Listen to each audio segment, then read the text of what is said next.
Plusieurs outils peuvent être employés pour accomplir les manœuvres de désincarcération.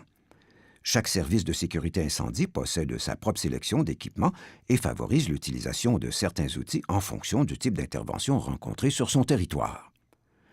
Dans ce document, nous présentons plus particulièrement l'équipement de désincarcération utilisé par le Service de sécurité incendie de Montréal, le CIM.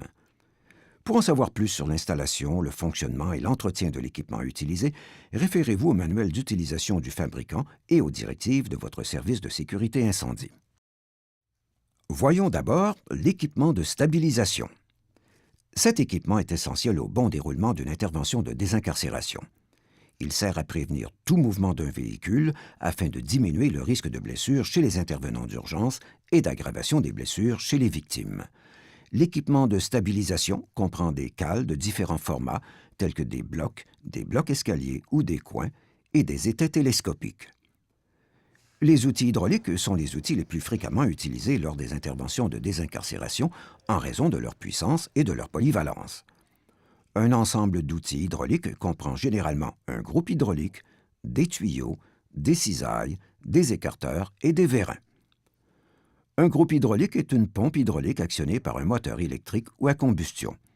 Il fournit une pression de fonctionnement acheminée par des tuyaux aux outils hydrauliques. Le groupe hydraulique est souvent fixé sur un véhicule et raccordé en permanence à un dévidoir de tuyaux ainsi qu'à certains outils.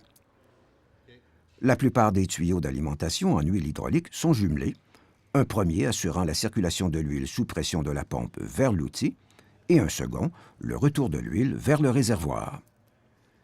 Si nécessaire, le groupe hydraulique peut être débranché et transporté pour effectuer une désincarcération, là où il est impossible de se rendre avec une installation permanente.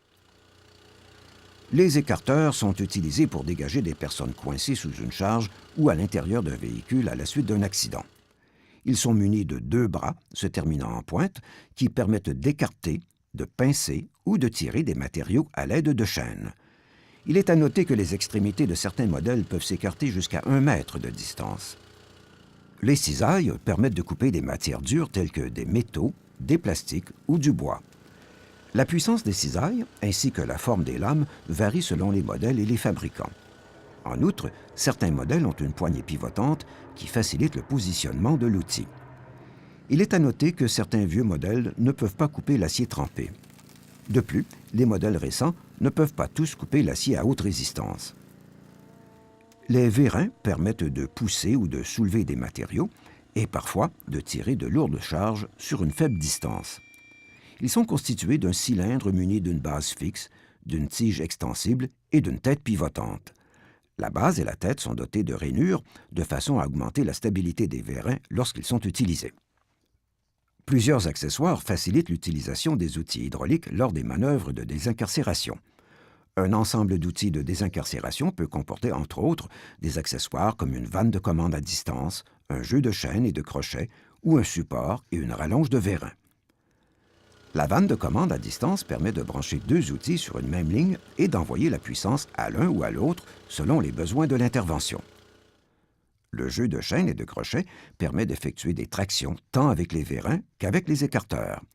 Il comprend 2 chaînes d'une longueur d'environ 2 mètres munies d'un système d'accrochage permettant l'installation sur les écarteurs ou sur les vérins. Le support de vérin sert de point d'appui au vérin lors de la manœuvre de relèvement du tableau de bord. Au CIM, il est obligatoire de le fixer au véhicule à l'aide des écarteurs pour assurer la sécurité lors de son utilisation. La rallonge de vérin permet d'augmenter la portée des vérins. L'extrémité femelle permet de fixer la rallonge à la tige extensible du vérin, tandis que l'extrémité mâle est conçue pour y fixer la tête. Pour assurer la sécurité lors de son utilisation, il est obligatoire de fixer une seule rallonge au vérin. Lors de la désincarcération, une grande variété d'outils peut être utilisée. Coupe-boulons, levier, scie alternative, coussin de levage, gandis électrique, ruban à conduit, sangle, scie à pare-brise, clé à cliquet, pince coupante, pince étau, coupe-ceinture de sécurité, tournevis plat, pointeau à ressort pour briser les vitres ou tout autre équipement utile disponible.